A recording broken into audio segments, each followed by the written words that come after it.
महाराष्ट्र का गरमाया चुनावी माहौल, अजीत पवार का पीएम मोदी पर बड़ा बयान। बारामती में रैली नहीं होने से सियासत तेज, चाचा भतीजे में होनी है यहां टक्कर। 20 नवंबर को होना है मतदान, उससे पहले पवार साहब कर सकते हैं धमाल।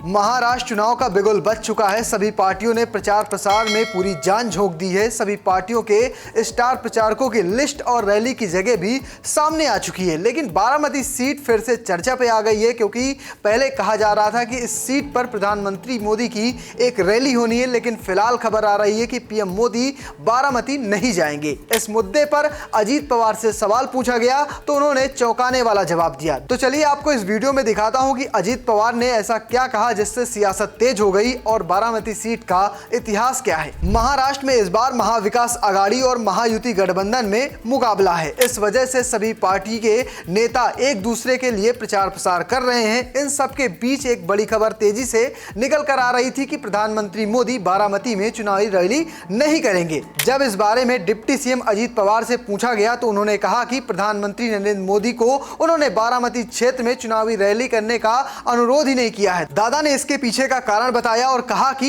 यह लड़ाई परिवार के भीतर है, इस वजह से बाहरी नेताओं को मैंने नहीं बुलाया है। इस पर दरमियान उनसे अमित शाह और साथ में दूसरे अन्य भाजपा के नेताओं के बारे में पूछा गया। इस पर उन्होंने सीधा जवाब दिया कि शायद समय कम है और साथ साथ वहां का जो बजट है, जो एक विधायक का बजट होता है, उस बजट को वो क्रॉस कर रहे हैं। इस वजह से उन्होंने बाहरी नेताओं को नहीं बुलाया है। इस बार यहां से मौजूदा विधायक पवार अपने भतीजे युगेंद्र पवार के खिलाफ चुनाव लड़ रहे हैं। युगेंद्र पवार शरद पवार की नेतृत्व वाली राष्ट्रवादी कांग्रेस पार्टी से उम्मीदवार हैं, जबकि खुद अजीत पवार एनसी से यानी राष्ट्रवादी कांग्रेस पार्टी के उम्मीदवार हैं। आपको बता दें कि अजीत पवार इस सीट पर 3 दशक से ज्यादा से नेतृत्व कर रहे हैं। 1993 में अजीत पवार ने पहली बार बारामती विधानसभा सीट से चुनाव जीता था। 2019 के राज्य चुनाव में अजीत पवार ने भाजपा के गोपी चंद को कह सकते हैं कि रिकॉर्ड मतों से हराया था। यहां 1,65,000 वोटों से जीत दर्ज की थी। लेकिन 2024 में जब एनसी पार्टी टूट गई थी तब उनकी पत्नी को यहां पर 48,000 वोटों से